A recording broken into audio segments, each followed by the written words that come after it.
लाडकी बहीण योजना बंद होणार तर नाहीच, पात्र बहिणी वंचित राहणार नाहीत।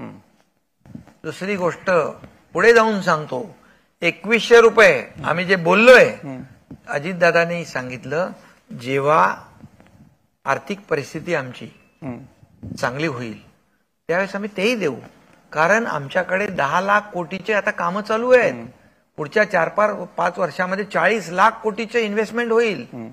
त्याच्यामध्ये जिथं इन्फ्रास्ट्रक्चर ज्या राज्याचा पुढं आहे त्या राज्याची प्रगती आहे। आम्ही जे 1500 रुपये दिले, 1500 रुपये दिले, लोकांना काय वाटलं, काय 1500 रुपये देत आहेत, काय याच्याने काय होत आहे, काय महिलांना काय विकत घेत आहेत का, त्यांना काय भीक देत आहेत का, त्यासाठी कोर्टात गेले, कोर्टाने त्यांना पळवलं। आणि त्यानंतर तुम्हाला मी सांगतो 1500 रुपये हे सर्वसामान्य माझ्या लाडक्या बहिणीला एक आधार आहे, एक तिला आर्थिक स्वातंत्र्य मिळालं। खात्यामध्ये आता तिच्या सहीशिवाय पैसे निघणार नाही, घरात पण तिचा मान सन्मान वाढला। आता सगळे लोक, काही लोक बोलतात ना, मुलं बोलतात हे बाबा वडिलांना सांगतात जास्त आमच्या आईला त्रास होतो, भाऊ मुख्यमंत्री आहे। हा आणि त्या बहिणी 10 लोक एकत्र आले, त्यांनी व्यवसाय छोटा होता तो मोठा केला। नागपूरमध्ये जवळपास 300 महिला एकत्र आल्या लाडक्या बहिणी, त्यांनी 30 लाखाची क्रेडिट सोसायटी चालू केली। म्हणजे हा जो पैसा आहे हा अर्थव्यवस्थेत आला।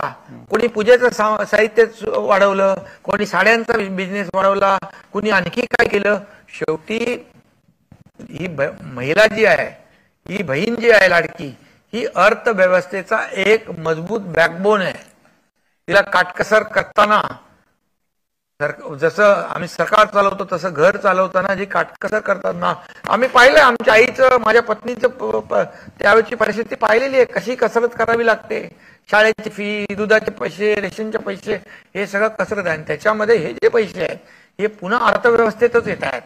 ज्या अपात्र व्यक्तीला जे पैसे गेलेले असतील लाडक्या बहिणी म्हणून, ते पैसे त्यांच्याकडे तसेच ठेवणे योग्य आहे का? पात्र बहिणी योजनेपासून वंचित राहणार नाही, पण आता जे पैसे गेलेले आहेत ते पुन्हा घेणं परत, त्याच्यात चूक कोणाची आहे हा विषय नंतरच आहे। ते तर समजा आपण त्याच्यावर काय करायचं ते करू, परंतु ते त्यांच्याकडून पुन्हा घेणं, कारण आम्ही हे देणारे लोक आहोत, घेणारे नाही आहोत।